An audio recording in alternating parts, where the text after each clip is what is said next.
पढ़ाउणा है, मैं तो तेनों खवा पिया के तकड़ा करना है, जवान करना है। उन्हें उहदा गातरा लवा दिता, उन्होंने कहना भी खाया पिया कर तू, उन्होंने मीट खवा, आंडे खवा, भी तकड़ा करना है। नाल उन्हें चंगी उन्हें पढ़ाई जिहड़ी सी वो चंगियां ट्यूशनां रखा दित्तियां। चलो बच्चा जवान होया, पढ़ लिख भी जिहड़ा सी चंगा, पढ़ाई दे विच भी चंगा हो गया। तो जिहड़ा दूसरा भरा सी उहदा बच्चा गुरु घर जांदा है, नाल पढ़ाई भी करदा है।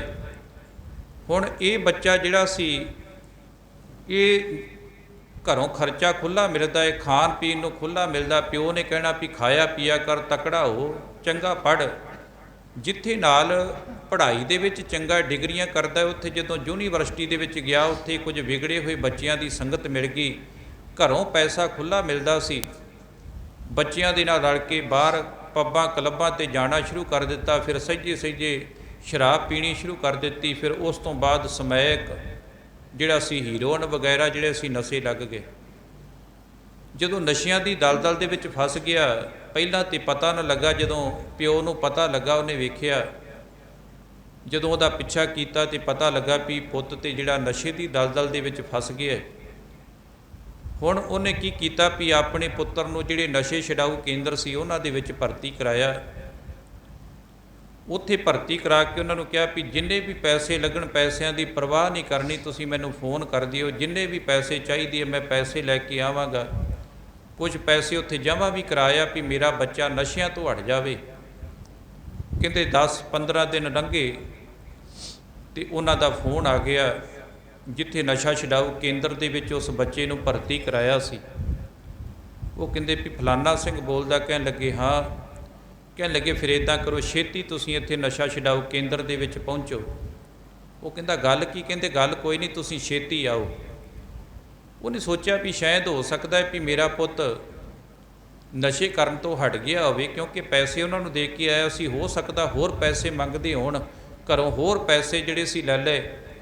पैसे बैग दे विच पा के उस नशा छडाऊ केंद्र दे विच जदों पहुँचिया तो उन्होंने लैके जदों उस कमरे दे विच गए जिथे वो बच्चा सी, वो बच्चे ने कंध दे नाल मार मार के सिर, दरवाजियां नाल सिर मार मार के अपना सिर पाड़िया पिया, अपने शरीर के उपर जख्म कीते पे भी मैनू नशा चाहिए, मैनू समैक दिओ, जिथों मर्जी लिया के दो। वो जदों जाके पुत की हालत देखी तो ताहां निकल गईयां। उन्हें जाके उन्होंने गल वकड़ी दे विच लिया भी मैं किहड़ी चीज़ की कोई कसर रहन दित्ती सी, तेरी हर तरीके नाल परवरिश कीती है, तैनूं सारियां सहूलतां दित्तियां, मेरे कोलों किहड़ी घाट रह गई सी, तूं इस काम दे विच पै गया है। उस बच्चे ने जिहड़ा नशे की तोट दे नाल कलपदा पिया सी, एक गल अपने प्यो नूं कही, कहण लगा पिता जी इहदे सारे जिहड़ा ये जो भी मेरी हालत बनी है इहदी सारी जिम्मेवार तुसीं है। वो कहंदा मैं किवें? वो कहंदा जिस दिन मैं अमृत छक के आया सी, तुसीं आउंदियां मेरा गातरा लवा दिता, तुसीं क्या मीट खाया कर, आंडे खाया कर, थोड़ा थोड़ा मैनू शराब का पैग भी, बरांडी का पैग भी लवाउणा शुरू कर दिता। मेरियां आदतां विगड़दियां विगड़दियां विगड़ गईयां। घरों खर्चा शुरू जिहड़ा सी देना शुरू कर दिता। मेरा वड्डा जिहड़ा सी ताए दा पुत्त, वो वेखो इत्थे पढ़ के इत्थे चंगा अफसर लग गया है। तुसीं मैनू डिग्रियां ते बड़ियां दवा दित्तियां, पर मेरियां आदतां जिहड़ियां सी वो विगड़दियां गईयां। जे हो सकदा मैं अमृत छकिया रहिंदा, मैं गुरु घर जांदा, सेवा करदा, मेरी संगत चंगे बच्चियां दी रहिंदी, अज मेरी ये हालत नहीं सी होनी। इस हालत दे जिम्मेवार तुसीं हो। ये सच्ची गल ये है कि वाकई ही बच्चियां नूं विगाड़न दे विच बहुत वड्डा माँ बाप दा हत्थ हुंदा है। जे किते माँ बाप खुद गुरबाणी पढ़न, असीं कई बारी कहने बच्चियां दा भविख बनाउणा जी, तुसीं ना हजे तुहाडी लोड़ नहीं, तुसीं बाणी पढ़िया करो, तुसीं अपना भविख सवारो, तुसीं चंगे पढ़ लिख के चंगे नंबर लो, चंगियां डिग्रियां लो। इस तरह भाई पिंदरपाल सिंह जी एक गल सुणाउंदे पए सी, कहंदे एक प्यो ने अपने पुੱਤ ਨੂੰ बड़ा पढ़ाया, बड़ियां डिग्रियां कढ़ाइयां, उन्हें ना आप गुरु घर जाना ना पुੱਤ ਨੂੰ जाना भी मैं तो अपने पुੱਤ ਨੂੰ पढ़ा के वड्डा अफसर बनाउणा। आम करके ना साडे वर्गे कई कह दिंदे आ भी मैं तो अपने पुੱਤ ਨੂੰ गुरुद्वारे का ग्रंथी नहीं बनाउणा, मैं तो नहीं इनू पाठ सिखाउणा, मैं तो नहीं इनू गुरुद्वारे दे लड़ लाउणा, इनू कहना चंगा पढ़ लिख। ਬਸ ਇਹੀ ਸੁਭਾਅ ਉਹਦਾ ਸੀ। ਉਹਨੇ ਵੀ ਕਹਿਣਾ ਆਪਣੇ ਪੁੱਤ ਨੂੰ ਵੀ ਤੂੰ ਬਸ ਡਿਗਰੀਆਂ ਕਰ, ਡਿਗਰੀਆਂ ਬੜੀਆਂ ਕਰਾ ਦਿੱਤੀਆਂ। ਅਖੀਰ ਤੇ ਪੁੱਤ ਨੂੰ ਥੋੜ੍ਹਾ ਬਿਮਾਰ ਹੋਇਆ, ਢਿੱਲਾ ਮੱਠਾ ਹੋਇਆ, ਮੈਡੀਸਨ ਲਈ, ਟੈਸਟ ਕਰਾਏ ਤੇ ਪਤਾ ਲੱਗਾ ਵੀ ਕੈਂਸਰ ਹੈ। ਕੈਂਸਰ ਦੀ ਬਿਮਾਰੀ ਨਿਕਲ ਆਈ। ਅੱਜ ਉਹ ਜਿਹੜਾ ਸੀ ਪੁੱਤ ਜਿਹੜਾ ਸੀ ਮੰਜੇ 'ਤੇ ਮਰਨਾਊ ਪਿਆ ਏ। ਆਪਣੇ ਪਿਓ ਨੂੰ ਆਵਾਜ਼ ਮਾਰ ਕੇ ਕਹਿਣ ਲੱਗਾ, ਪਿਤਾ ਜੀ ਮੇਰੀਆਂ ਸਾਰੀਆਂ ਡਿਗਰੀਆਂ ਜਿਹੜੀਆਂ ਏ ਉਹ ਮੇਰੀਆਂ ਲੈ ਕੇ ਆਓ। ਹੁਣ ਡਾਕਟਰਾਂ ਨੇ ਇਹ ਕਹਿ ਦਿੱਤਾ ਸੀ ਵੀ 2-4 ਦਿਨ ਦਾ ਪ੍ਰਾਹੁਣਾ ਹੈ, ਕਿਉਂਕਿ ਅਖੀਰਲੀ ਸਟੇਜ ਦੇ ਉੱਪਰ ਕੈਂਸਰ ਹੈ। ਹੁਣ ਇਹ ਥੋੜ੍ਹੇ ਦਿਨਾਂ ਦਾ ਹੀ ਹੈ, ਤੁਹਾਡੇ ਕੋਲ ਮਹਿਮਾਨ ਹੈ। ਤੇ ਕਹਿੰਦੇ ਆਪਣੇ ਪਿਓ ਨੂੰ ਆਵਾਜ਼ ਮਾਰੀ, ਕਹਿਣ ਲੱਗਾ, ਪਿਤਾ ਜੀ ਉਹ ਮੇਰੀਆਂ ਸਾਰੀਆਂ ਡਿਗਰੀਆਂ ਲੈ ਕੇ ਆਓ। ਉਹ ਸਾਰੀਆਂ ਡਿਗਰੀਆਂ ਉਹਨੇ ਲਿਆ ਕੇ ਆਪਣੇ ਪੁੱਤ ਦੇ ਕੋਲ ਰੱਖੀਆਂ। ਉਹਨੇ ਫੜ ਕੇ ਕਹਿਣ ਲੱਗਾ, ਪਿਤਾ ਜੀ ਕੀ ਇਹ ਡਿਗਰੀਆਂ ਮੇਰੇ ਮਰਨ ਦੇ ਨਾਲ ਮੇਰੇ ਨਾਲ ਜਾਣਗੀਆਂ? ਆ ਜਿਹੜੀਆਂ ਤੁਸੀਂ ਡਿਗਰੀਆਂ ਕਰਾਈਆਂ ਏ, ਮੈਂ ਗੁਰੂ ਘਰ ਜਾਂਦਾ ਸੀ, ਬਾਣੀ ਪੜ੍ਹਦਾ ਸੀ, ਤੁਸੀਂ ਕਿਹਾ ਨਹੀਂ ਪੜ੍ਹਿਆ ਕਰ। ਅੱਜ ਮੈਂ ਅਖੀਰਲੀ ਹਾਲਤ ਦੇ ਵਿੱਚ ਹੈ, ਮੇਰੀ ਮੌਤ ਵਾਲਾ ਸਮਾਂ ਜਿਹੜਾ ਉਹ ਪ੍ਰਤੱਖ ਨੇੜੇ ਹੈ। ਪਤਾ ਨਹੀਂ ਅੱਜ ਮਰ ਜਾਵਾਂ ਜਾਂ ਕੱਲ੍ਹ ਨੂੰ ਮਰ ਜਾਵਾਂ, ਪਰ ਮੈਨੂੰ ਇਹ ਦੱਸੋ ਵੀ ਆ ਜਿਹੜੀਆਂ ਡਿਗਰੀਆਂ ਕਰਾਈਆਂ, ਡਿਗਰੀਆਂ ਮੇਰੇ ਨਾਲ ਜਾਣਗੀਆਂ, ਉੱਤੇ ਜਾ ਕੇ ਕੰਮ ਆਉਣਗੀਆਂ? ਜਿਹੜੀ ਚੀਜ਼ ਕੰਮ ਆਉਣ ਵਾਲੀ ਸੀ ਉਸ ਪਾਸੇ ਤੁਸੀਂ ਮੈਨੂੰ ਲੱਗਣ ਨਹੀਂ ਦਿੱਤਾ। ਸੱਚ ਇਹ ਹੈ ਗੁਰਮੁਖੋ, ਅਸੀਂ ਗੁਰਮਤ ਵਾਲੇ ਪਾਸੇ ਤੋੜ ਕੇ ਬੱਚਿਆਂ ਨੂੰ ਮਨਮਤ ਵਾਲੇ ਪਾਸੇ ਲਾ ਲਿਆ, ਤੇ ਬਹੁਤ ਵੱਡਾ ਹੱਥ ਮਾਂ ਬਾਪ ਦਾ ਹੈ। ਆ ਮੋਬਾਈਲ, ਇਹਦੇ ਵਿੱਚ ਬੜੀਆਂ ਕੁਝ ਚੰਗੀਆਂ ਚੀਜ਼ਾਂ ਵੀ ਹੈ, ਪਰ ਜਦੋਂ ਮਾਂ ਬਾਪ ਮੋਬਾਈਲ ਨਹੀਂ ਛੱਡਣਗੇ ਤੇ ਬੱਚੇ ਕਿੱਥੋਂ ਛੱਡਣਗੇ? ਜਦੋਂ ਅਸੀਂ ਬੱਚਿਆਂ ਦੇ ਸਾਹਮਣੇ ਲੈ ਕੇ ਮੋਬਾਈਲ ਆਪ ਬੈਠਾਂਗੇ ਤੇ ਫਿਰ ਬੱਚੇ ਵੀ ਤੇ ਉਹ ਸਾਡੇ ਵੱਲ ਵੇਖ ਕੇ ਸਾਰਾ ਕੁਝ ਕਰਨਗੇ। ਜੇ ਮਾਂ ਆਪ ਕਿਤੇ ਉੱਠ ਕੇ ਅੰਮ੍ਰਿਤ ਵੇਲੇ ਬਾਣੀ ਪੜ੍ਹੇ ਤੇ ਬੱਚਿਆਂ ਨੂੰ ਵੀ ਠਾਵੇ ਵੀ ਪੁੱਤ ਆਓ ਮੇਰੇ ਨਾਲ ਜਪਜੀ ਸਾਹਿਬ ਦਾ ਪਾਠ ਕਰੋ, ਚਲੋ ਜ਼ਿਆਦਾ ਨਹੀਂ ਤੇ ਘੱਟੋ ਘੱਟ ਜਪਜੀ ਸਾਹਿਬ ਤੇ ਕਰਕੇ ਮੇਰਾ ਪੁੱਤ ਸਕੂਲੇ ਜਾ ਨਾ। ਪਰ ਨਹੀਂ, ਅਸੀਂ ਉਸ ਪਾਸੇ ਲਾਉਣ ਤੋਂ ਸੰਕੋਚ ਕਰ ਦਿੱਤਾ, ਬੱਚਿਆਂ ਨੂੰ ਬਾਣੀ ਵਾਲੇ ਪਾਸੇ ਤੋਂ ਢਾਹ ਦਿੱਤਾ। ਜਿਹੜੀ ਗੁਰਬਾਣੀ ਨੇ ਹੀ ਸਾਡੇ ਜੀਵਨ ਦਾ ਆਧਾਰ ਬਣਨਾ ਸੀ। ਤੇ ਸਤਿਗੁਰੂ ਪਾਤਸ਼ਾਹ ਮਹਾਰਾਜ ਜੀ ਕਿਰਪਾ ਕਰਦੇ ਹੈ, ਦੀਨ ਦਰਦ ਨਿਵਾਰ ਠਾਕੁਰ ਰਾਖੈ ਜਨ ਕੀ ਆਪ। ਦੀਨਾਂ ਦੇ ਦੁੱਖਾਂ ਨੂੰ ਦੂਰ ਕਰਨ ਵਾਲਾ ਉਹ ਠਾਕੁਰ ਮਾਲਕ ਹੈ। ਰਾਖੈ ਜਨ ਕੀ ਆਪ, ਜਿਹੜੇ ਉਹਦੀ ਸ਼ਰਨ ਵਿੱਚ ਆਉਂਦੇ ਨੇ ਉਹਨਾਂ ਦੀ ਪਾਲਣਾ ਵੀ ਕਰਦਾ ਹੈ। ਕਿਸੇ ਬਾਦਸ਼ਾਹ ਨੇ ਨਾ ਇੱਕ ਮਹਾਂਪੁਰਖ ਨੂੰ ਪੁੱਛਦਾ ਹੈ, ਕਹਿੰਦਾ ਸੰਤ ਜੀ ਮੇਰੇ ਕਿਤੇ ਮੈਂ ਸੁਣਿਆ ਕਿ ਜਦੋਂ ਕਿਸੇ ਭਗਤ ਤੇ ਭੀੜ ਬਣਦੀ ਹੈ ਤੇ ਪਰਮਾਤਮਾ ਆਪ ਆ ਕੇ ਉਹਦੀ ਰਾਖੀ ਕਰਦਾ ਹੈ। ਉਹ ਕਹਿਣ ਲੱਗੇ ਬਿਲਕੁਲ ਸੱਚ ਹੈ, ਇਹਦੇ ਵਿੱਚ ਕੋਈ ਝੂਠ ਵਾਲੀ ਗੱਲ ਥੋੜ੍ਹਾ ਹੈ। ਪਰ ਕਹਿੰਦਾ ਵੀ ਮੇਰੇ ਮਨ ਦੇ ਵਿੱਚ ਇੱਕ ਸ਼ੱਕ ਹੈ ਵੀ ਦੇਖੋ ਮੈਂ ਵੀ ਰਾਜਾ ਇਹ ਬਾਦਸ਼ਾਹ ਇੱਥੋਂ ਦਾ ਇਲਾਕੇ ਦਾ, ਮੇਰੀ ਪ੍ਰਜਾ ਤੇ ਕੋਈ ਭੀੜ ਬਣੇ, ਮੈਂ ਆਪਣਾ ਕੋਈ ਮੰਤਰੀ ਸੰਤਰੀ ਭੇਜਦਾ ਏ, ਕੋਈ ਵਜ਼ੀਰ ਭੇਜਦਾ, ਜੇ ਬਹੁਤੀ ਕੋਈ ਆਫਤ ਆਵੇ ਤੇ ਮੈਂ ਆਪਣੇ ਸਿਪਾਹੀ ਭੇਜਦਾ ਏ। ਪਰ ਕਹਿੰਦਾ ਵੀ ਰੱਬ ਉਹਦੇ ਕੋਲ ਇੰਨੇ ਭਗਤ ਹੈ, ਇੰਨੇ ਦੇਵਤੇ ਹੈ, ਉਹਨਾਂ ਨੂੰ ਕਿਸੇ ਨੂੰ ਭੇਜ ਦਿਆ ਕਰੀ, ਆਪ ਕਿਉਂ ਆਉਂਦਾ ਏ? ਉਹ ਮਹਾਂਪੁਰਖ ਕਹਿੰਦੇ ਕੋਈ ਗੱਲ ਨਹੀਂ, ਤੈਨੂੰ ਫਿਰ ਕਿਸੇ ਦਿਨ ਇਹਦਾ ਜਵਾਬ ਦੇਵਾਂਗੇ। ਬਾਦਸ਼ਾਹ ਦੇ ਘਰ ਦੇ ਵਿੱਚ ਪੁੱਤਰ ਹੋਇਆ, ਬੜੀਆਂ ਖੁਸ਼ੀਆਂ ਮਨਾਈਆਂ ਗਈਆਂ। ਜਦੋਂ 20-25 ਦਿਨ ਦਾ ਬੱਚਾ ਹੋ ਗਿਆ, ਮਹਾਂਪੁਰਖ ਕਹਿੰਦੇ ਆਪਾਂ ਰੱਬ ਦੇ ਸ਼ੁਕਰਾਨੇ ਦਾ ਇੱਕ ਸਮਾਗਮ ਰੱਖਣਾ ਏ ਤੇ ਫਲਾਨੀ ਨਦੀ ਦੇ ਕੰਢੇ ਦੇ ਉੱਪਰ ਸਮਾਗਮ ਰੱਖਿਆ ਜਾਵੇ, ਨਾਲੇ ਮੌਸਮ ਉੱਥੇ ਹਵਾ ਠੰਡੀ ਆਉਂਦੀ ਹੈ, ਉੱਥੇ ਤੰਬੂ ਕਨਾਤਾਂ ਲਗਾ ਦਿੱਤੇ, ਆਸਣ ਲਗਾ ਦਿੱਤਾ। ਮਹਾਂਪੁਰਖਾਂ ਨੇ ਇੱਕ ਲੱਕੜ ਦਾ ਜਿਹੜਾ ਸੀ ਛੋਟਾ ਜਿਹਾ ਬੱਚਾ, ਜਿੱਡਾ ਕੋ ਬਾਦਸ਼ਾਹ ਦਾ ਪੁੱਤਰ ਸੀ, ਇੰਨਾ ਕੁ ਤਿਆਰ ਕਰਕੇ ਉਹਨੂੰ ਸੋਹਣੇ ਕੱਪੜਿਆਂ ਵਿੱਚ ਲਪੇਟ ਕੇ ਇੱਕ ਗੋਲੀ ਨੂੰ ਫੜਾ ਦਿੱਤਾ ਵੀ ਜਦੋਂ ਉੱਥੇ ਸਮਾਗਮ ਚੱਲਦਾ ਹੋਵੇ ਤੇ ਇਹ ਬੱਚਾ ਜਿਹੜਾ ਵਾ ਤੂੰ ਇਹ ਕੀਮਤੀ ਕੱਪੜਿਆਂ ਵਿੱਚ ਲਪੇਟ ਕੇ ਤੇ ਲਿਆ ਕੇ ਸਾਨੂੰ ਫੜਾ ਦੇਣਾ। ਉਹ ਕਹਿੰਦੀ ਠੀਕ ਹੈ। ਹੁਣ ਜਦੋਂ ਸਮਾਗਮ ਚੱਲਦਾ ਪਿਆ ਸੀ, ਬਾਦਸ਼ਾਹ ਵੀ ਉੱਥੇ ਬੈਠਾ ਏ, ਉਹ ਗੋਲੀ ਸਹਿਜੇ ਜਿਹੜਾ ਸੀ ਉਹਨਾਂ ਕੀਮਤੀਆਂ ਕੱਪੜਿਆਂ ਵਿੱਚ ਲੱਕੜ ਦਾ ਜਿਹੜਾ ਉਹ ਬੱਚਾ ਸੀ ਲਪੇਟਿਆ, ਉਹਨੇ ਲਿਆ ਕੇ ਤੇ ਮਹਾਂਪੁਰਖ ਅੱਗੇ ਹੋ ਕੇ ਉਹ ਚੁੱਕ ਲਿਆ। ਤੇ ਬਾਦਸ਼ਾਹ ਬੜਾ ਖੁਸ਼ ਹੋਇਆ ਵੀ ਮੇਰੇ ਪੁੱਤਰ ਨੂੰ ਸੰਤਾਂ ਨੇ ਆਪਣੀ ਬਾਹਾਂ ਦੇ ਵਿੱਚ ਲਿਆਏ, ਇਹਨੂੰ ਆਸ਼ੀਰਵਾਦ ਦੇ ਰਹੇ ਨੇ। ਤੇ ਉਹ ਨਾਲ ਹੀ ਨਦੀ ਵਗਦੀ ਸੀ, ਮਹਾਂਪੁਰਖਾਂ ਨੇ ਕੀ ਕੀਤਾ, ਸਹਿਜੇ ਜੇ ਪਿਛਲੇ ਪਾਸੇ ਜਾ ਕੇ ਤੇ ਵਗਾ ਕੇ ਉਹਨੂੰ ਪਾਣੀ ਵਿੱਚ ਸੁੱਟ ਦਿੱਤਾ। ਹੁਣ ਜਦੋਂ ਪਾਣੀ ਵਿੱਚ ਸੁੱਟਿਆ ਤੇ ਬਾਦਸ਼ਾਹ ਨੇ ਫਟਾਫਟ ਸਮੇਤ ਕੱਪੜਿਆਂ ਦੀ ਛਾਲ ਮਾਰੀ। ਜਦੋਂ ਉਹਨੂੰ ਜਾ ਕੇ ਫੜਿਆ ਤੇ ਵੇਖਿਆ ਲੱਕੜ ਦਾ, ਬੜਾ ਸ਼ਰਮਿੰਦਾ ਹੋਇਆ, ਬਾਹਰ ਨਿਕਲਿਆ, ਕੱਪੜੇ ਸਾਰੇ ਭਿੱਜ ਗਏ। ਮਹਾਂਪੁਰਖ ਕਹਿੰਦੇ ਵੀ ਬਾਦਸ਼ਾਹ ਤੂੰ ਇੱਕਦਮ ਛਾਲ ਮਾਰ ਦਿੱਤੀ, ਆਪਣੇ ਕਿਸੇ ਸਿਪਾਹੀ ਨੂੰ ਕਹਿ ਦਿੰਨੋ, ਆਪਣੇ ਕਿਸੇ ਵਜ਼ੀਰ ਮੰਤਰੀ ਨੂੰ ਕਹਿ ਦਿੰਨੋ, ਤੂੰ ਐਡੀ ਛੇਤੀ ਛਾਲ ਕਿਉਂ ਮਾਰੀ? ਕਹਿਣ ਲੱਗਾ, ਮਹਾਰਾਜ ਅਸਲ ਵਿੱਚ ਮੇਰਾ ਆਪਣੇ ਪੁੱਤਰ ਨਾਲ ਪਿਆਰ ਬੜਾ ਸੀ। ਮੈਂ ਸੋਚਿਆ ਸ਼ਾਇਦ ਮੇਰਾ ਪੁੱਤਰ ਜਿਹੜਾ ਗੋਲੀ ਲੈ ਕੇ ਆਈ ਹੈ ਤੇ ਤੁਸੀਂ ਉਹਨੂੰ ਚੁੱਕਿਆ ਹੈ, ਤੇ ਤੁਸੀਂ ਇੱਕਦਮ ਪਾਣੀ ਵਿੱਚ ਸੁੱਟ ਦਿੱਤਾ। ਤੇ ਮੈਂ ਕਿਹਾ ਜਿੰਨੀ ਦੇਰ ਨੂੰ ਕਿਸੇ ਨੂੰ ਆਵਾਜ਼ ਮਾਰਾਂਗਾ ਮੇਰਾ ਬੱਚਾ ਕਿਤੇ ਡੁੱਬ ਨਾ ਜਾਵੇ, ਤਾਂ ਕਰਕੇ ਕਾਹਲੀ ਦੇ ਨਾਲ ਉਹਦੇ ਵਿੱਚ ਨਦੀ 'ਚ ਛਾਲ ਮਾਰ ਕੇ ਆਪਣੇ ਬੱਚੇ ਨੂੰ ਬਚਾਉਣ ਦੀ ਖਾਤਰ ਛਾਲ ਮਾਰੀ ਹੈ। ਤੇ ਮਹਾਂਪੁਰਖ ਕਹਿੰਦੇ ਤੂੰ ਇੱਕ ਸੰਸਾਰੀ ਪਿਓ ਹੈ ਤੇ ਸੰਸਾਰੀ ਬੱਚੇ ਨਾਲ ਤੇਰਾ ਪਿਆਰ ਹੈ, ਤੂੰ ਰਿਹਾ ਨਹੀਂ ਗਿਆ, ਛਾਲ ਮਾਰ ਦਿੱਤੀ, ਕਿਸੇ ਵਜ਼ੀਰ ਅਮੀਰ ਨੂੰ ਸਿਪਾਹੀ ਨੂੰ ਆਵਾਜ਼ ਨਹੀਂ ਮਾਰੀ। ਇਸੇ ਤਰ੍ਹਾਂ ਪਰਮਾਤਮਾ ਆਪਣੀ ਭਗਤਾਂ ਨਾਲ ਪਿਆਰ ਕਰਦਾ ਹੈ। ਜਦੋਂ ਉਹਨਾਂ 'ਤੇ ਕੋਈ ਭੀੜ ਬਣਦੀ ਹੈ ਤੇ ਪਰਮਾਤਮਾ ਆਪ ਬੌੜਦਾ ਹੈ। ਸਤਿਗੁਰੂ ਪਾਤਸ਼ਾਹ ਮਹਾਰਾਜ ਜੀ ਕਿਰਪਾ ਕਰਦੇ ਨੇ, ਰੱਖ ਹੈ ਜਨ ਕੀ ਆਪ, ਆਪਣੇ ਸੇਵਕਾਂ ਦੀ ਆਪ ਇੱਜ਼ਤ ਪੱਤ ਰੱਖਦਾ ਹੈ।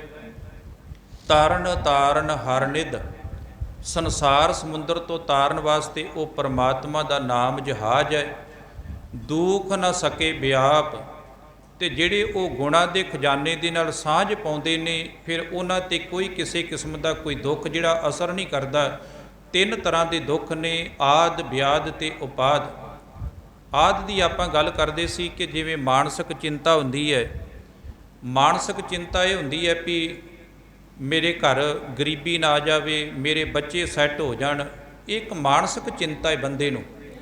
ਪਰ ਜਦੋਂ ਪਰਮਾਤਮਾ 'ਤੇ ਭਰੋਸਾ ਵੱਧ ਜਾਂਦਾ ਹੈ, ਫਿਰ ਗੁਰੂ ਦੇ ਚਰਨਾਂ ਵਿੱਚ ਅਰਦਾਸਾਂ ਬੇਨਤੀਆਂ ਕਰਦਾ ਹੈ ਕਿ ਮਾਲਕ ਜੀ ਇਹ ਘਰ ਪਰਿਵਾਰ ਵੀ ਤੇਰਾ ਹੈ, ਇਹ ਬੱਚੇ ਵੀ ਤੂੰ ਦਿੱਤੇ ਹੈ, ਤੇ ਸਾਡਾ ਫਰਜ਼ ਹੈ ਸਮਾਜਿਕ ਜ਼ਿੰਮੇਵਾਰੀਆਂ ਨਿਭਾਉਣੀਆਂ, ਬਾਕੀ ਕਿਰਪਾ ਤੂੰ ਕਰਕੇ ਇਹਨਾਂ ਨੂੰ ਕਾਮਯਾਬੀ ਬਖਸ਼ਣੀ ਹੈ। ਫਿਰ ਬੰਦੇ ਦੀ ਉਹ ਅੰਦਰ ਦੀ ਚਿੰਤਾ ਖਤਮ ਹੋ ਜਾਂਦੀ ਹੈ। ਵਿਆਦ, ਵਿਆਦ ਦਾ ਅਰਥ ਹੁੰਦਾ ਹੈ ਸਰੀਰਕ ਰੋਗ, ਜਿਵੇਂ ਬੁਖਾਰ ਹੋ ਗਿਆ, ਸਿਰ ਦਰਦ, ਕੋਈ ਸਰੀਰ ਨੂੰ ਕੋਈ ਕਸ਼ਟ ਆ ਗਿਆ, ਕੋਈ ਰੋਗ ਲੱਗ ਗਿਆ, ਇਹ ਵੀ ਗੁਰੂ ਦੇ ਕੋਲੋਂ ਆ ਕੇ ਦੂਰ ਹੁੰਦਾ ਹੈ। ਆਪਾਂ ਇਤਿਹਾਸ ਵਿੱਚ ਪੜ੍ਹਦੇ ਹਾਂ ਕਿ ਵੱਡੇ ਵੱਡੇ ਜਿਹੜੇ ਕੋਹੜੀ ਸੀ, ਪ੍ਰੇਮੇ ਕੋਹੜੀ ਵਰਗੇ, ਜਿਨ੍ਹਾਂ ਨੂੰ ਪਿੰਡ ਵਾਲਿਆਂ ਨੇ ਜਦੋਂ ਸਾਰਾ ਸਰੀਰ ਗਲ ਗਿਆ, ਮੁਸ਼ਕ ਆਉਣ ਲੱਗ ਪਿਆ, ਤੇ ਪ੍ਰੇਮੇ ਕੋਹੜੀ ਨੂੰ ਪਿੰਡ ਦੇ ਵਿੱਚੋਂ ਲੋਕਾਂ ਨੇ ਬਾਹਰ ਕੱਢ ਦਿੱਤਾ। ਰਸਤੇ ਦੇ ਵਿੱਚ ਇੱਕ ਛੱਪਰੀ ਜੀ ਪਾਤੀ, ਉਹਦੇ ਵਿੱਚ ਬੈਠ ਗਿਆ ਤੇ ਹਮੇਸ਼ਾ ਕਲਪਦਾ ਰਹਿੰਦਾ ਹੈ, ਸਾੜ ਪੈਂਦਾ ਹੈ। ਤੇ ਉਸ ਰਸਤੇ ਥਾਣੀ ਸੰਗਤਾਂ ਜਿਹੜੀਆਂ ਸੀ ਗੋਇੰਦਵਾਲ ਸਾਹਿਬ ਆਇਆ ਕਰਦੀਆਂ ਸੀ। ਇੱਕ ਦਿਨ ਕਿਸੇ ਨੂੰ ਪੁੱਛਦਾ ਵੀ ਇੰਨੇ ਲੋਕ ਕਿੱਥੇ ਜਾਂਦੇ ਆ? ਉਹ ਕਹਿੰਦਾ ਵੀ ਗੋਇੰਦਵਾਲ ਸਾਹਿਬ ਗੁਰੂ ਨਾਨਕ ਸਾਹਿਬ ਦੀ ਜੋਤ, ਤੀਸਰੇ ਪਾਤਸ਼ਾਹ ਗੁਰੂ ਅਮਰਦਾਸ, ਕਹਿੰਦਾ ਉੱਥੇ ਜਾ ਕੇ ਕੀ ਮਿਲਦਾ ਹੈ? ਕਹਿੰਦਾ ਉਹਨਾਂ ਦੇ ਦਰਸ਼ਨ ਕਰਨ ਦੇ ਨਾਲ ਸਰੀਰ ਕੰਚਨ ਵਰਗਾ ਹੋ ਜਾਂਦਾ ਹੈ, ਕਿਸੇ ਕਿਸਮ ਦਾ ਕੋਈ ਰੋਗ ਨਹੀਂ ਰਹਿੰਦਾ। ਕਹਿੰਦਾ ਮੇਰਾ ਵੀ ਰੋਗ ਠੀਕ ਹੋ ਜਾਵੇਗਾ। ਕਹਿੰਦਾ ਕਿਉਂ ਨਹੀਂ? ਹੁਣ ਇਹਨੇ ਉੱਥੋਂ ਸਹਿਜੇ ਸਹਿਜੇ ਚੱਲਿਆ ਤੇ ਗੋਇੰਦਵਾਲ ਸਾਹਿਬ ਆ ਗਿਆ। ਸਰੀਰ ਵਿੱਚੋਂ ਮੁਸ਼ਕ ਬੜਾ ਆਉਂਦਾ ਸੀ, ਸੇਵਾਦਾਰਾਂ ਨੇ ਅੱਗੇ ਲੰਘਣ ਨਾ ਦਿੱਤਾ। ਧੰਨ ਗੁਰੂ ਅਮਰਦਾਸ ਮਹਾਰਾਜ ਨੂੰ ਦੱਸਿਆ, ਮਹਾਰਾਜ ਕਹਿੰਦੇ ਉੱਥੇ ਪਰਦਾ ਲਾ ਦਿਓ। ਇਹਨੇ ਅਰਦਾਸਾਂ ਕਰਿਆ ਕਰਨੀਆਂ। ਕਵੀ ਸੰਤੋਖ ਸਿੰਘ ਗੁਰਪ੍ਰਤਾਪ ਸੂਰਜ ਗ੍ਰੰਥ ਵਿੱਚ ਲਿਖਦੇ ਹੈ, ਇਹਨੇ ਉੱਚੀ ਉੱਚੀ ਪੁਕਾਰ ਕਰਿਆ ਕਰਨੀ, ਮੇਰਾ ਗਿਆ ਕਛੌਟਾ ਲੱਭਾ, ਮੇਰਾ ਗਿਆ ਕਛੌਟਾ ਲੱਭਾ, ਭਾਵ ਮੇਰਾ ਗਵਾਚਾ ਹੋਇਆ ਸਰੀਰ ਜਿਹੜਾ ਹੈ ਮਹਾਰਾਜ ਮੈਨੂੰ ਦੁਬਾਰਾ ਫਿਰ ਲੱਭ ਜਾਵੇ। ਤੇ ਇੱਕ ਦਿਨ ਧੰਨ ਗੁਰੂ ਅਮਰਦਾਸ ਮਹਾਰਾਜ ਨੂੰ ਸਿੱਖਾਂ ਨੇ ਬੇਨਤੀ ਕੀਤੀ, ਮਹਾਰਾਜ ਬੜਾ ਰੋਂਦਾ ਏ, ਬੜਾ ਕਲਪਦਾ ਏ। ਮਹਾਰਾਜ ਕਹਿੰਦੇ ਜਾਓ ਉਹਨੂੰ ਲੈ ਕੇ ਆਓ। ਲਿਆਂਦਾ, ਜਿੱਥੇ ਮਹਾਰਾਜ ਨੇ ਇਸ਼ਨਾਨ ਕੀਤਾ ਸੀ ਉਸੇ ਜਲ ਦੇ ਵਿੱਚ ਇਹਦਾ ਇਸ਼ਨਾਨ ਕਰਾਇਆ। ਮਹਾਰਾਜ ਨੇ ਸਾਫ ਕੱਪੜੇ ਕੱਢ ਕੇ ਕਹਿਣ ਲੱਗੇ ਆਹ ਇਹਦੇ ਗਲ ਵਿੱਚ ਪਾਓ। ਇਲਾਜ ਕੀਤਾ।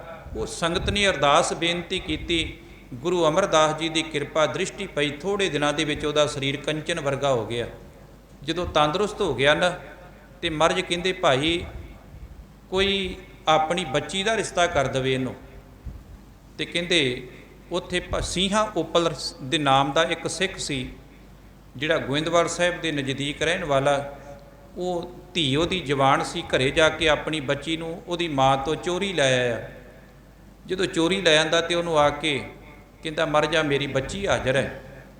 ਜਦੋਂ ਮਹਾਰਾਜ ਉਹਦਾ ਵਿਆਹ ਕਰਨ ਲੱਗੇ ਨਾ, ਲਾਵਾਂ ਕਰਨ ਲੱਗੇ, ਤੇ ਉਹਦੀ ਮਾਂ ਨੂੰ ਪਤਾ ਲੱਗਾ, ਦੌੜੀ ਆਈ, ਆ ਕੇ ਗੁਰੂ ਅਮਰਦਾਸ ਸਾਹਿਬ ਨਾਲ ਲੜਨ ਲੱਗ ਪਈ। ਕਹਿੰਦੀ ਮਹਾਰਾਜ ਆਹ ਬੰਦਾ ਕੋਹੜੀ ਕੱਲ੍ਹ ਤੱਕ ਕੋਹੜ ਨਾਲ ਭਰਿਆ ਪਿਆ ਸੀ, ਨਾ ਇਹਦੀ ਮਾਂ, ਨਾ ਇਹਦਾ ਪਿਓ, ਨਾ ਇਹਦਾ ਕੋਈ ਭੈਣ ਭਰਾ, ਕੋਈ ਰਿਸ਼ਤੇਦਾਰ, ਤੁਸੀਂ ਮੇਰੀ ਧੀ ਨੂੰ ਡੋਬਦੇ ਲੱਗੇ ਜੇ। ਧੰਨ ਗੁਰੂ ਅਮਰਦਾਸ ਸਾਹਿਬ ਕਹਿਣ ਲੱਗੇ ਧੀਏ ਇਹਦੇ ਪਿਓ ਦਾ ਨਾਂ ਹੈ ਗੁਰੂ ਅਮਰਦਾਸ, ਇਹਦੀ ਮਾਂ ਦਾ ਨਾਂ ਹੈ ਮਨਸਾ ਦੇਵੀ, ਇਹਦੇ ਦੋ ਭਰਾ ਨੇ ਬਾਬਾ ਮੋਹਣ ਤੇ ਬਾਬਾ ਮੋਹਰੀ, ਇਹਦੀਆਂ ਦੋ ਭੈਣਾਂ ਨੇ ਬੀਬੀ ਦਾਨੀ ਤੇ ਬੀਬੀ ਭਾਨੀ। ਇਹ ਮੇਰਾ ਤੀਸਰਾ ਪੁੱਤਰ ਹੈ, ਇਸ ਕਰਕੇ ਕੀ ਤੂੰ ਮੇਰੇ ਪੁੱਤਰ ਨਾਲ ਆਪਣੀ ਧੀ ਦੀ ਸ਼ਾਦੀ ਕਰਨੀ ਹੈ? ਉਹ ਬੀਬੀ ਮੰਨ ਗਈ, ਬੱਚੇ ਦਾ ਉਹਦਾ ਵਿਆਹ ਕੀਤਾ। ਤੇ ਮਹਾਰਾਜ ਨੇ ਕਹਿਣ ਲੱਗੇ ਇਹ ਅੱਜ ਤੋਂ ਸਾਡਾ ਜਿਹੜਾ ਮੱਥੋ ਮਰਾਰੀ ਹੈ। ਜਦੋਂ ਮਹਾਰਾਜ ਨੇ 22 ਮੰਜੀਆਂ ਪ੍ਰਚਾਰ ਦੀਆਂ ਥਾਪੀਆਂ ਸੀ ਨਾ, ਤੇ 22 ਮੰਜੀਆਂ ਦੇ ਵਿੱਚ ਇੱਕ ਮੰਜੀ ਇਹ ਮੱਥੋ ਮਰਾਰੀ ਦੋਵਾਂ ਜੀਆਂ ਨੂੰ ਮਹਾਰਾਜ ਨੇ ਦਿੱਤੀ ਸੀ ਕਿ ਤੁਸੀਂ ਸਿੱਖੀ ਦਾ ਪ੍ਰਚਾਰ ਕਰੋ। ਆਮ ਕਰਕੇ ਅੱਗੇ ਵੀ ਇੱਕ ਦਿਨ ਆਪਾਂ ਬੇਨਤੀ ਕੀਤੀ ਸੀ ਵੀ ਗੋਇੰਦਵਾਲ ਸਾਹਿਬ ਨੂੰ ਸਿੱਖੀ ਦਾ ਧੁਰਾ ਕਹਿੰਦੇ ਹੈ, ਪਰ ਸਾਡੇ ਕਿਸੇ ਬੱਚੇ ਨੂੰ ਪੁੱਛ ਲਓ, ਪਹਿਲੀ ਤਾਂ ਗੱਲ ਸਾਨੂੰ ਹੀ ਨਹੀਂ ਪਤਾ ਵੀ ਸਿੱਖੀ ਦਾ ਧੁਰਾ ਕਿਉਂ ਕਹਿੰਦੇ ਸੀ। ਸਾਡੇ ਬੱਚਿਆਂ ਨੂੰ ਤੇ ਕੀ ਪਤਾ ਲੱਗਣਾ ਹੈ। ਗੋਇੰਦਵਾਲ ਸਾਹਿਬ ਨੂੰ ਸਿੱਖੀ ਦਾ ਧੁਰਾ ਕਿਹਾ ਜਾਂਦਾ ਹੈ। ਸਵਾਲ ਆ ਜਾਵੇ, ਮੇਰਾ ਖਿਆਲ ਮਾਂ-ਬਾਪ ਨੂੰ ਨਹੀਂ ਇਹ ਸਵਾਲ ਕੱਢਣਾ ਆਉਣਾ, ਤੇ ਬੱਚਿਆਂ ਨੇ ਤੇ ਕਿੱਥੋਂ ਹੱਲ ਕਰਨਾ, ਕਿਉਂਕਿ ਅਸੀਂ ਬੱਚਿਆਂ ਨੂੰ ਜੋੜਿਆ ਹੀ ਨਹੀਂ ਇਸ ਪਾਸੇ। ਫਰਜ਼ ਬਣਦਾ ਸੀ। ਮੈਂ ਅੱਜ ਇੱਕ ਵਿਦਵਾਨ ਨੂੰ ਸੁਣਦਾ ਪਿਆ ਸੀ, ਕਹਿੰਦਾ ਅਸੀਂ ਬੜੇ ਮਾਣ ਦੇ ਨਾਲ ਇੰਗਲਿਸ਼ ਪੜ੍ਹਦੇ ਹਾਂ, ਹਿੰਦੀ ਪੜ੍ਹਦੇ ਹਾਂ ਬੱਚਿਆਂ ਦੇ ਕੋਲ। ਕਹਿੰਦਾ ਪਰ ਤੁਹਾਨੂੰ ਪਤਾ ਹੋਣਾ ਚਾਹੀਦਾ ਸਭ ਤੋਂ ਜਿਹੜੀ ਪੰਜਾਬੀ ਬੋਲੀ, ਜਿਹੜੀ ਗੁਰਮੁਖੀ ਬੋਲੀ ਹੈ, ਸਭ ਤੋਂ ਅਮੀਰ ਭਾਸ਼ਾ ਹੈ। ਅਮੀਰ ਭਾਸ਼ਾ ਕਿਵੇਂ ਹੈ? ਧਿਆਨ ਨਾਲ ਸੁਣਿਓ। ਹੁਣ ਅੰਗਰੇਜ਼ੀ ਦੇ ਵਿੱਚ ਤੁਸੀਂ ਫੁੱਫੜ ਨਹੀਂ ਕਹਿ ਸਕਦੇ, ਅੰਗਰੇਜ਼ੀ ਦੇ ਵਿੱਚ ਤੁਸੀਂ ਚਾਚਾ ਨਹੀਂ ਕਹਿ ਸਕਦੇ, ਅੰਗਰੇਜ਼ੀ ਦੇ ਵਿੱਚ ਤੁਸੀਂ ਤਾਇਆ ਨਹੀਂ ਕਹਿ ਸਕਦੇ, ਅੰਗਰੇਜ਼ੀ ਦੇ ਵਿੱਚ ਤੁਸੀਂ ਮਾਮਾ ਨਹੀਂ ਕਹਿ ਸਕਦੇ। ਕੀ ਕਹੋਗੇ? ਅੰਕਲ। ਇੱਕੋ ਸ਼ਬਦ ਹੈ। ਪੰਜਾਬੀ ਦੇ ਵਿੱਚ ਤੁਸੀਂ ਸਤਿਕਾਰਯੋਗ ਪਿਤਾ ਜੀ, ਚਾਚਾ ਜੀ, ਮਾਮਾ ਜੀ, ਤਾਇਆ ਜੀ, ਇਹ ਸਾਡੀ ਸਭ ਤੋਂ ਅਮੀਰ ਭਾਸ਼ਾ ਹੈ। ਜੇ ਤੁਸੀਂ ਇੰਗਲਿਸ਼ ਦੇ ਵਿੱਚ ਸੜਕ ਲਿਖਣਾ ਹੋਵੇ, ਅਡਾੜਾ ਸ਼ਬਦ ਅੰਗਰੇਜ਼ੀ ਕੋਲ ਹੈ ਨਹੀਂ ਗਾ। ਉੱਥੇ ਜਾਂ ਆਰ ਰਾਰਾ ਪਾਓਗੇ ਤੇ ਜਾਂ ਠੱਠਾ ਪਾਓਗੇ ਸੜਕ, ਤੇ ਜਾਂ ਰਾਰਾ ਪਾਓਗੇ ਸੜਕ। ਜਿਹੜੀ ਇੰਗਲਿਸ਼ ਹੈ ਇਹ ਦੂਸਰੀਆਂ ਭਾਸ਼ਾਵਾਂ ਤੋਂ ਇਹਨੇ ਕੁਝ ਹਦਾਰੇ ਸ਼ਬਦ ਲੈ ਕੇ ਤੇ ਇੰਗਲਿਸ਼ ਬਣੀ ਹੈ। ਅਸੀਂ ਬੜੇ ਮਾਣ ਨਾਲ ਫਖਰ ਨਾਲ ਪੜ੍ਹਦੇ ਹਾਂ, ਪਰ ਗੁਰਮੁਖੀ ਸਭ ਤੋਂ ਅਮੀਰ ਭਾਸ਼ਾ ਹੈ, ਜਿਹੜੀ ਕਿਸੇ ਕੋਲੋਂ ਉਧਾਰੀ ਲੈ ਕੇ ਨਹੀਂ। ਗੁਰੂ ਅੰਗਦ ਸਾਹਿਬ ਸੱਚੇ ਪਾਤਸ਼ਾਹ ਮਹਾਰਾਜ ਜੀਆਂ ਨੇ ਸਾਨੂੰ ਇਹ ਗੁਰਮੁਖੀ ਦੇ ਨਾਲ ਜੋੜਿਆ ਹੈ, ਪਰ ਅਸੀਂ ਗੁਰਮੁਖੀ ਵੀ ਜਿਹੜੀ ਉਹ ਸਹੀ ਨਹੀਂ ਪੜ੍ਹ ਸਕਦੇ। ਅਸੀਂ ਕਹਿੰਦੇ ਬੜੀ ਸੌਖੀ ਹੈ ਪੰਜਾਬੀ, ਸਭ ਤੋਂ ਔਖੀ ਹੈ ਪੰਜਾਬੀ ਭਾਸ਼ਾ, ਸਭ ਤੋਂ ਔਖੀ, ਸਭ ਤੋਂ ਅਮੀਰ ਭਾਸ਼ਾ ਵੀ ਹੈ, ਸਭ ਤੋਂ ਔਖੀ ਭਾਸ਼ਾ ਵੀ ਹੈ। ਆ ਜਿਹੜੀਆਂ ਗੁਰੂ ਗ੍ਰੰਥ ਸਾਹਿਬ ਦੇ ਵਿੱਚ ਹੁਸ਼ਿਆਰੀਆਂ ਬਿਹਾਰੀਆਂ ਲਾਈਆਂ, ਕਿਤੇ ਪੜ੍ਹ ਕੇ ਦੇਖੋ। ਮੈਂ ਇੱਕ ਮਹਾਂਪੁਰਖ ਦੇ ਬਚਨ ਪੜ੍ਹਦਾ ਪਿਆ ਸੀ, ਉਹ ਕਹਿੰਦਾ ਵੀ ਤੁਸੀਂ ਆ ਜਿੰਨੇ ਆਪਾਂ ਕਹਿੰਦੇ ਆ ਨਾ ਵੀ ਸਾਡਾ ਪੇਟ ਵੱਡਾ ਹੋ ਗਿਆ ਹੈ, ਇਹਨੂੰ ਅਸੀਂ ਪਤਲੇ ਹੋਣਾ ਹੈ, ਕਈ ਤਰ੍ਹਾਂ ਦੀਆਂ ਅਸੀਂ ਕਸਰਤਾਂ ਕਰਦੇ ਹਾਂ। ਉਹ ਕਹਿੰਦਾ ਜਪਜੀ ਸਾਹਿਬ ਸਿਹਾਰੀ ਬਿਹਾਰੀ ਲਾ ਕੇ ਕੱਲੀ ਕੱਲੀ ਆਵਾਜ਼ ਦੇ ਕੇ ਉੱਚੀ ਆਵਾਜ਼ ਵਿੱਚ ਪੜ੍ਹੋ, 1 ਘੰਟਾ ਲੱਗਦਾ ਏ। ਜਦੋਂ ਕੱਲੀ ਕੱਲੀ ਸਿਹਾਰੀ ਬਿਹਾਰੀ ਔਂਕੜ ਕੰਨਾ ਦਲੈਂਕੜ ਲਾ ਕੇ ਪੜ੍ਹੋਗੇ। ਉਹਨੇ ਪੜ੍ਹ ਕੇ ਦੱਸਿਆ, ਕਹਿੰਦਾ ਜੇ ਤੁਹਾਡਾ 1 ਮਹੀਨੇ ਦੇ ਵਿੱਚ ਪੇਟ ਘਟ ਨਾ ਜਾਵੇ ਤੇ ਮੈਨੂੰ ਨੀਵੇਂ ਥਾਂ 'ਤੇ ਬਿਠਾ ਦਿਓ, ਤੁਹਾਡਾ ਜ਼ਿੰਦਗੀ 'ਚ ਪੇਟ ਨਹੀਂ ਵਧੂਗਾ। ਗੁਰਬਾਣੀ ਦੇ ਵਿੱਚ ਸਾਰੇ ਰੋਗਾਂ ਦਾ ਇਲਾਜ ਹੈ, ਪਰ ਅਸੀਂ ਉਹ ਕਰਨੇ ਨਹੀਂ, ਅਸੀਂ ਪੜ੍ਹਨੇ ਨਹੀਂ। ਅਸੀਂ ਤੇ ਅੱਖਾਂ ਫੇਰਨੀਆਂ ਉੱਤੇ, ਬਸ ਫੇਰਿਆ 5 ਮਿੰਟਾਂ 'ਚ ਕੰਮ ਮੁਕਾਇਆ ਤੇ ਚੱਲ। ਮੋਬਾਇਲ ਅਸੀਂ ਸਾਰੀ ਦਿਹਾੜੀ ਨਹੀਂ ਛੱਡਦੇ। ਜਿਹੜੇ ਗੁਰੂ ਦੇ ਕੋਲੋਂ ਦਾਤਾਂ ਮਿਲਣੀਆਂ ਨੇ ਉਹਦੇ ਕੋਲ ਅਸੀਂ ਬਹਿਣ ਵਾਸਤੇ ਤਿਆਰ ਨਹੀਂ। ਜ਼ਰੂਰੀ ਨਹੀਂ ਹੁੰਦਾ ਅਸੀਂ ਕਹਿੰਦੇ ਅੰਦਰੋਂ ਮੈਂ ਤੇ ਜੁੜਿਆ ਏ, ਮੈਂ ਅੰਦਰੋਂ ਜੁੜਿਆ, ਮੈਂ ਬਾਹਰੋਂ ਥੋੜ੍ਹਾ ਲੋਕ ਵਿਖਾਵਾ ਥੋੜ੍ਹਾ ਕਰਨਾ ਏ। ਜਿਹੜਾ ਬੀਜ ਜ਼ਮੀਨ ਦੇ ਵਿੱਚ ਚਲੇ ਜਾਵੇ ਉਹ ਉੱਗ ਕੇ ਬਾਹਰ ਆਉਣਾ ਹੀ ਆਉਣਾ ਏ। ਪਤਾ ਲੱਗ ਜਾਂਦਾ ਵੀ ਇਹਦੇ ਵਿੱਚ ਕੁਝ ਬੀਜ ਪਾਇਆ ਏ। ਤੇ ਜਿਹੜਾ ਬੀਜ ਧਰਤੀ ਦੇ ਵਿੱਚ ਹੀ ਰਵੇ, ਉੱਗੇ ਹੀ ਨਾ, ਉਹਦਾ ਕੀ ਫਾਇਦਾ ਏ? ਉਹ ਫਲ ਨਹੀਂ ਦੇਵੇਗਾ, ਉਹ ਤੋਂ ਲਾਭ ਨਹੀਂ ਹੋਵੇਗਾ। ਜਿਹੜਾ ਬੀਜ ਧਰਤੀ ਦੇ ਵਿੱਚ ਪੈ ਗਿਆ, ਮਿੱਟੀ ਦੇ ਥੱਲੇ ਆਇਆ, ਉਹ ਉੱਗ ਕੇ ਜਦੋਂ ਬਾਹਰ ਆਵੇਗਾ, ਬਾਹਰੋਂ ਪਤਾ ਲੱਗਣਾ ਏ। ਕਿਸੇ ਦੇ ਚਿਹਰੇ ਦੇ ਉੱਪਰ ਰੱਬੀ ਨੂਰ ਹੈ, ਕਿਸੇ ਦੇ ਬੋਲਾਂ ਦੇ ਵਿੱਚ ਜਿਹੜਾ ਮਿਠਾਸ ਹੈ, ਕਿਸੇ ਦੇ ਬੋਲਾਂ ਦੇ ਵਿੱਚ ਖਿੱਚ ਹੈ। ਪਤਾ ਲੱਗ ਜਾਂਦਾ ਹੈ ਵੀ ਗੁਰੂ ਦਾ ਸ਼ਬਦ ਇਹਦੇ ਅੰਦਰ ਵਸਿਆ ਹੈ। ਸਤਿਗੁਰੂ ਪਾਤਸ਼ਾਹ ਜੀ ਕਿਰਪਾ ਕਰਦੇ ਨੇ। ਤਰਨ ਤਾਰਨ ਹਰ ਨਿਧ ਆਦ ਵਿਆਦ ਤੇ ਉਪਾਦ। ਆਦ ਰੋਗ ਹੈ ਮਾਨਸਿਕ ਚਿੰਤਾ, ਮੇਰੇ ਬੱਚੇ ਸੈੱਟ ਹੋ ਜਾਣ, ਮੇਰਾ ਕਾਰੋਬਾਰ ਵੱਧ ਜਾਵੇ, ਮੈਂ ਆਹ ਕਰ ਲਵਾਂ ਆਹ ਕਰ ਲਵਾਂ। ਇਹ ਹੈ ਮਾਨਸਿਕ ਚਿੰਤਾ। ਬੰਦਾ ਇਸ ਚਿੰਤਾ ਦੇ ਵਿੱਚ ਰਾਤ ਦਿਨ ਸੋਚਾਂ ਦੇ ਵਿੱਚ ਪਿਆ ਹੈ। ਵਿਆਦ ਹੈ ਸਰੀਰਕ ਰੋਗ, ਜਿਹੜੇ ਸਰੀਰ ਨੂੰ ਕਈ ਤਰ੍ਹਾਂ ਦੇ ਕਸ਼ਟ ਲੱਗਦੇ ਆ। ਤੇ ਉਪਾਦ ਰੋਗ ਹੈ ਜਿਵੇਂ ਕੋਈ ਆਫਤ ਆ ਜਾਂਦੀ ਹੈ, ਕੋਈ ਕੁਦਰਤੀ ਆਫਤ ਜਿਵੇਂ ਆ ਜਾਵੇ, ਕੋਈ ਭੁਚਾਲ ਆ ਜਾਵੇ, ਕੋਈ ਮੀਂਹ ਦੇ ਨਾਲ, ਕੋਈ ਝੱਖੜ ਦੇ ਨਾਲ। ਜਿਵੇਂ ਅਮਰੀਕਾ ਦੇ ਵਿੱਚ ਵੇਖੋ ਕਿੱਡਾ ਵੱਡਾ ਝੱਖੜ ਤੂਫਾਨ ਆਇਆ ਹੈ, ਤੇ ਆਪਾਂ ਕਈ ਵਾਰੀ ਦੇਖਿਆ ਜਦੋਂ ਇਹੋ ਜਿਹੇ ਵਾਵਰੋੜੇ ਕਿਤੇ ਵਾਢੀਆਂ ਦੇ ਟਾਈਮ ਤੇ ਆਉਂਦੇ ਹੁੰਦੇ ਸੀ ਨਾ, ਬਜ਼ੁਰਗਾਂ ਨਾਲ ਵਾਢੀਆਂ ਕਰਨੀਆਂ, ਤੇ ਜਦੋਂ ਕਿਤੇ ਵਾਵਰੋੜੇ ਆਉਣੇ ਤੇ ਉਹਨਾਂ ਨੇ ਕੀ ਕਹਿਣਾ, ਉਹਨੇ ਕਹਿਣਾ ਸਤਿਨਾਮ ਵਾਹਿਗੁਰੂ ਦਾ ਜਾਪ ਕਰੋ, ਤੇ ਉਹ ਵਾਵਰੋੜਾ ਸੱਚੀ ਪਾਸੇ ਨੂੰ ਹਟ ਜਾਣਾ। ਉਹ ਨੁਕਸਾਨ ਨਹੀਂ ਸੀ ਕਰਦਾ ਬਹੁਤਾ। ਆਪਣੇ ਵੀ ਇੱਥੇ ਬੜੇ ਵੱਡੇ ਵੱਡੇ ਵਾਵਰੋੜੇ ਆਉਂਦੇ ਰਹੇ, ਭਾਵੇਂ ਕਿ ਕੁਝ ਗ੍ਰੰਥਾਂ ਦੇ ਵਿੱਚ ਜਦੋਂ ਆਪਾਂ ਵਾਵਰੋੜੇ ਦੇ ਬਾਰੇ ਪੜ੍ਹਦੇ ਹਾਂ ਤੇ ਗੁਰੂ ਗ੍ਰੰਥ ਸਾਹਿਬ ਦਾ ਇੱਕ ਪਾਵਨ ਸ਼ਬਦ ਆਪਾਂ ਪੜ੍ਹਦੇ ਹਾਂ ਕਿ ਭੈਰੋ ਭੂਤ ਸੀਤਲਾ ਧਾਵੈ, ਖਰਬਾਹਨ ਉਹ ਛਾਰ ਉਡਾਵੈ। ਉਹਦੇ ਵਿੱਚ ਉਹਨਾਂ ਨੇ ਅਰਥ ਕੀਤੇ ਆ ਵਿਦਵਾਨਾਂ ਨੇ, ਸੰਤ ਗਿਆਨੀ ਗੁਰਬਚਨ ਸਿੰਘ ਖਾਲਸਾ ਭਿੰਡਰਾਂ ਵਾਲਿਆਂ ਦੇ ਮੈਂ ਅਰਥ ਪੜ੍ਹਦਾ ਪਿਆ ਸੀ। ਭੈਰੋ, ਭੈਰੋ ਜਿਹੜਾ ਹੈ ਇੱਕ ਭੂਤਾਂ ਦਾ ਜਿਹੜਾ ਇਹਨੂੰ ਮੰਨਿਆ ਗਿਆ ਹੈ, ਇਹਦਾ ਰੰਗ ਕਾਲਾ ਹੈ। ਕਹਿੰਦੇ ਜਿਹੜੇ ਭੈਰੋ ਦੀ ਪੂਜਾ ਕਰਦੇ ਹੈ ਉਹਨਾਂ ਦੇ ਜੀਵਨ ਜਿਹੜਾ ਕਾਲਾ ਹੋ ਜਾਂਦਾ ਹੈ, ਤੇ ਭੈਰੋ ਕਾਲੇ ਕੁੱਤੇ ਦੀ ਸਵਾਰੀ ਕਰਦਾ ਹੈ। ਕਹਿੰਦੇ ਜੇ ਭੈਰੋ ਪੂਰਾ ਖੁਸ਼ ਹੋ ਜਾਵੇ ਤੇ ਆਪਣੇ ਵਰਗੀ ਭੈੜੀ ਸ਼ਕਲ ਦਿੰਦਾ ਹੈ, ਤੇ ਜੇ ਪੂਰਾ ਖੁਸ਼ ਨਾ ਹੋਵੇ ਤੇ ਫਿਰ ਉਹਨੂੰ ਕਾਲਾ ਕੁੱਤਾ ਬਣਨਾ ਪੈਂਦਾ। ਭੈਰੋ ਭੂਤ, ਭੂਤ ਭੂਤਾਂ ਦੀ ਸਵਾਰੀ ਵਾਵਰੋੜਾ ਮੰਨੀ ਹੈ ਗ੍ਰੰਥਾਂ ਨੇ, ਵੀ ਜਿਹੜੇ ਭੂਤ ਹੈ ਵਾਵਰੋੜਿਆਂ ਦੀ ਸਵਾਰੀ ਕਰਦੇ ਹੈ। ਕਈ ਵਾਰੀ ਬਜ਼ੁਰਗਾਂ ਤੋਂ ਵੀ ਸੁਣਦੇ ਹੁੰਦੇ ਸੀ ਵੀ ਜਦੋਂ ਕਿਤੇ ਵਾਵਰੋੜਾ ਉਹਨਾਂ ਨੂੰ ਭਰੀ ਉਡਾ ਕੇ ਲੈ ਜਾਣੀ, ਉਹਨਾਂ ਕਹਿਣਾ ਇਹ ਆਪਣਾ ਖਾਣਾ ਦਾਣਾ ਲੈ ਕੇ, ਆਪਣਾ ਹਿੱਸਾ ਲੈ ਕੇ ਚਲੇ ਗਏ। ਆਮ ਕਰਕੇ ਨਾ ਆਪਾਂ ਇਹ ਸੁਣਦੇ ਹੁੰਦੇ ਸੀ ਉਹਨਾਂ ਬਜ਼ੁਰਗਾਂ ਤੋਂ। ਤੇ ਸੰਤ ਗਿਆਨੀ ਗੁਰਬਚਨ ਸਿੰਘ ਜੀ ਖਾਲਸਾ ਕਹਿੰਦੇ ਆ ਕਿ ਭੂਤ ਜਿਹੜੇ ਇਹ ਵਾਵਰੋੜੇ ਦੀ ਸਵਾਰੀ ਕਰਦੇ। ਭੈਰੋ ਭੂਤ ਸੀਤਲਾ, ਸੀਤਲਾ ਜਿਹਨੂੰ ਕਹਿ ਦਿੰਦੇ ਮਾਤਾ ਨਿਕਲ ਆਈ ਹੈ, ਇਹ ਗਧੇ ਦੀ ਸਵਾਰੀ ਕਰਦੀ ਹੈ। ਤੇ ਜਿਹੜੇ ਸੀਤਲਾ ਦੀ ਪੂਜਾ ਕਰਦੇ ਆ ਜਾਂ ਤੇ ਉਹਨਾਂ ਨੂੰ ਫਿਰ ਆਪਣੀ ਵਰਗੀ ਸ਼ਕਲ, ਤੇ ਜਾਂ ਫਿਰ ਉਹ ਗਧੇ ਦੀ ਜਿਹੜੀ ਹੈ ਉਹਨੂੰ ਜੂਨ ਪ੍ਰਾਪਤ ਹੁੰਦੀ ਹੈ। ਆਪਾਂ ਵੇਖਦੇ ਹਾਂ ਨਾ ਜਦੋਂ ਜਿਹਦੇ ਤੇ ਸੀਤਲਾ ਨਿਕਲ ਜਾਵੇ ਉਹ ਕਿੱਦਾਂ ਦੀ ਸ਼ਕਲ ਕਰ ਦਿੰਦੀ ਉਹਦੀ ਭੈੜੀ ਜੀ। ਫਿਰ ਭੈਰੋ ਭੂਤ ਸੀਤਲਾ ਧਾਵੈ, ਖਰਬਾਹਨ ਉਹ ਛਾਰ ਉਡਾਵੇ। ਇਸ ਕਰਕੇ ਸਤਿਗੁਰੂ ਜੀ ਕਹਿੰਦੇ ਹਉ ਤੋਂ ਏਕ ਰਮਈਆ ਲੇਵੋ ਆਣ ਦੇਵ ਬਦਲਾਵਣ ਦਿਓ। ਮੈਂ ਤੇ ਇੱਕ ਰਮੇ ਹੋਏ ਪਰਮਾਤਮਾ ਦੇ ਨਾਲ ਹੀ ਜੁੜਾਂਗਾ, ਬਾਕੀ ਕਿਸੇ ਦੇਵੀ ਦੇਵਤੇ ਦੀ, ਕਿਸੇ ਭੂਤ ਪ੍ਰੇਤ ਦੀ, ਕਿਸੇ ਭੈਰੋ ਦੀ, ਕਿਸੇ ਦੀ ਮੈਨੂੰ ਲੋੜ ਨਹੀਂ। ਆਦ ਵਿਆਦ ਉਪਾਦ, ਆਦ ਰੋਗ ਹੈ ਮਾਨਸਿਕ ਰੋਗ, ਵਿਆਦ ਰੋਗ ਹੈ ਸਰੀਰਕ ਰੋਗ, ਉਪਾਦ ਰੋਗ ਹੈ ਕੁਦਰਤੀ ਆਫਤ। ਇਹ ਤਿੰਨਾਂ ਦੇ ਤਰ੍ਹਾਂ ਦੇ ਰੋਗ ਕਦੋਂ ਦੂਰ ਹੋਏ? ਤੀਨੇ ਤਾਪ ਨਿਵਾਰਨ ਹਾਰਾ, ਦੁੱਖ ਹੰਤਾ ਸੁਖ ਰਾਸ, ਤਾਂ ਕੋ ਬਿਗਨ ਨ ਕੋ ਲਾਗੇ ਜਾਂ ਕੀ ਪ੍ਰਭ ਆਗੀ ਅਰਦਾਸ। ਜਦੋਂ ਗੁਰੂ ਦੇ ਅੱਗੇ ਅੰਦਰੋਂ ਅਰਦਾਸ ਕੀਤੀ, ਅਰਦਾਸ ਕੀ ਹੁੰਦੀ? ਅਰਦਾਸ ਇਹ ਨਹੀਂ ਵੀ ਜਿਹੜੀ ਆਪਾਂ ਲਿਖ ਦਿੱਤੀ ਗੁੜਕੇ ਸਾਹਿਬ ਤੇ ਉਹੀ ਅਰਦਾਸ ਹੈ। ਤੁਸੀਂ ਅੰਦਰੋਂ ਕਿਸੇ ਵੀ ਸ਼ਬਦ ਵਿੱਚ ਰੋ ਕੇ ਗੁਰੂ ਦੇ ਅੱਗੇ ਤਰਲਾ ਕਰਕੇ ਕਿਸੇ ਵੀ ਰੂਪ ਦੇ ਵਿੱਚ ਕਰ ਲਵੋ, ਉਹ ਅਰਦਾਸ ਹੀ ਹੈ। ਆਮ ਕਰਕੇ ਆਪਾਂ ਕਹਿੰਦੇ ਲੈ ਫਲਾਣੇ ਨੇ ਅਰਦਾਸ ਕਿੱਦਾਂ ਕੀਤੀ, ਢੀਂਗੜੇ ਨੇ ਕਿੱਦਾਂ ਕੀਤੀ।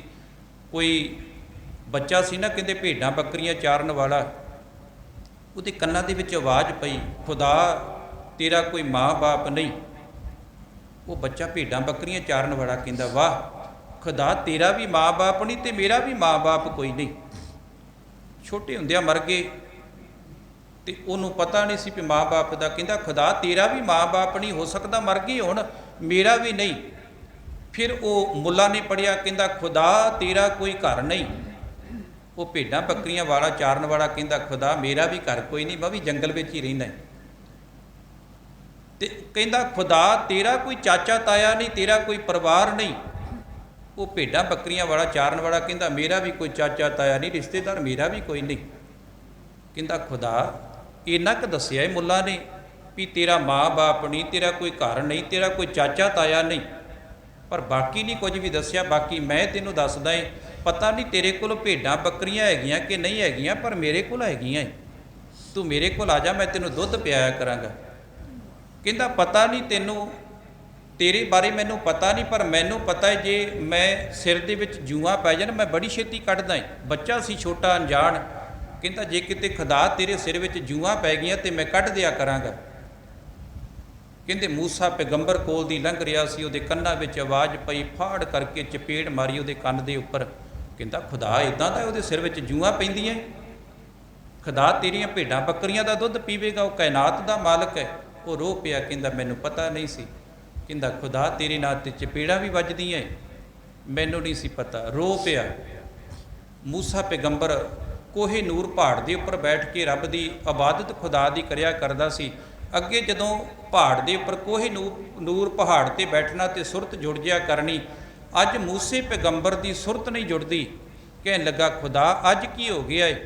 खुदा ने आवाज़ दी, मूसा अज एक जुड़े हुए नूं तोड़ के आ गया तू। वो जिहड़ा बच्चा सी वो जुड़िया होया सी, ओदी अरदास मैं सुनदा पिया सी, ओदी पुकार मेरे तक पहुँच रही सी, वो मेरे नाल गल्लां कर रहा सी, मैं ओदियां गल्लां सुन रहा सी। तू जुड़े हुए नूं तोड़ के आ गया। सच ये है गुरमुखो, कोई किसी भी रूप दे विच जुड़िया हो सकता है, उन्होंने जुड़िया रहन दो, उन्होंने तोड़न का यतन ना करिए। सतगुरु जी कृपा करदे, तरन तारन हर निध दुख न सके व्याप, साधु संग भजो गोपाल। गुरु की संगत विच आके उस परमात्मा का सिमरन करो जिहड़ा सारियां दा पालन वाला है। आन संजम किस ना सूझे, होर जिन्ने मर्जी यतन कर लै, गुरु की संगत का बहुत वड्डा फल है। संगत का फल बहुत अधकाई, पढ़ सूआ गणक उधारे। गणका वर्गी वेसवा वो संगत कीती ते संगत विच आके उहदा भी पार उतारा हो गया। आन संजम किस ना सूझे, गुरु की संगत तो बिना बाकी जिन्ने मर्जी यतन कर लै, इहदे नाल तैनूं सोझी नहीं आवेगी। यह यतन काट कल काल, गुरु की संगत विच आके गुरु कोलों सोझी लै, इहदे नाल तेरे वकारां दी फाही कट्टी जावेगी। रहाओ आद अंत दयाल पूर्ण, तिस बिना नहीं कोय। वो शुरू तो लैके अखीर तक दयालु है, पूर्ण हर जगह ते रमिया होया है। ਉਹਦੇ ਤੋਂ ਬਿਨਾ ਹੋਰ ਕੋਈ ਵੀ ਕਿਰਪਾ ਕਰਨ ਵਾਲਾ ਨਹੀਂ। ਜਨਮ ਮਰਨ ਨਿਵਾਰ ਹਰ ਜਪ, ਸਿਮਰ ਸੁਆਮੀ ਸੋਏ। ਉਸ ਪਰਮਾਤਮਾ ਦਾ ਸਿਮਰਨ ਕਰਕੇ ਤੂੰ ਜੰਮਣ ਮਰਨ ਤੋਂ ਰਹਿਤ ਹੋ ਸਕਦਾ ਹੈ। ਇਸ ਕਰਕੇ ਉਹਨੂੰ ਹਰ ਵੇਲੇ ਮਾਲਕ ਨੂੰ ਸਿਮਰ, ਉਹਨੂੰ ਯਾਦ ਕਰ। ਵੇਦ ਸਿਮਰਤ ਕਥੈ ਸਾਸਤ, ਭਗਤ ਕਰੇ ਵਿਚਾਰ। ਉਸ ਪਰਮਾਤਮਾ ਦੇ ਬਾਰੇ ਵੇਦ ਸ਼ਾਸਤਰ ਆਦਿਕ ਜਿਹੜੇ ਧਾਰਮਿਕ ਗ੍ਰੰਥ ਹੈ ਉਹ ਵੀ ਉਹਦੀ ਵਡਿਆਈ ਕਰਦੇ ਆ, ਤੇ ਭਗਤ ਜਨ ਵੀ ਉਹਦੇ ਬਾਰੇ ਵਿਚਾਰਾਂ ਕਰਦੇ ਨੇ। ਮੁਕਤ ਪਾਈਏ ਸਾਧ ਸੰਗਤ ਬਿਨ ਸਜਾਏ ਅੰਧਾਰ। ਗੁਰੂ ਦੀ ਸੰਗਤ ਵਿੱਚ ਆ ਕੇ ਵਿਕਾਰਾਂ ਵੱਲੋਂ ਦੁੱਖਾਂ ਵੱਲੋਂ ਬੰਦ ਖਲਾਸੀ ਮਿਲਦੀ ਹੈ, ਅਗਿਆਨਤਾ ਦਾ ਹਨੇਰਾ ਦੂਰ ਹੋ ਜਾਂਦਾ ਹੈ। ਚਰਨ ਕਮਲ ਆਧਾਰ ਜਨ ਕਾ ਰਾਸ ਪੂੰਜੀ ਏਕ। ਕੌਲ ਫੁੱਲ ਦੀ ਨਿਆਈ ਗੁਰੂ ਦੇ ਸੋਹਣੇ ਚਰਨ, ਗੁਰੂ ਦਾ ਸ਼ਬਦ ਇਹੀ ਮੇਰੇ ਜੀਵਨ ਦਾ ਆਧਾਰ ਹੈ, ਇਹੀ ਮੇਰੀ ਰਾਸ ਹੈ, ਇਹੀ ਮੇਰੀ ਪੂੰਜੀ ਹੈ।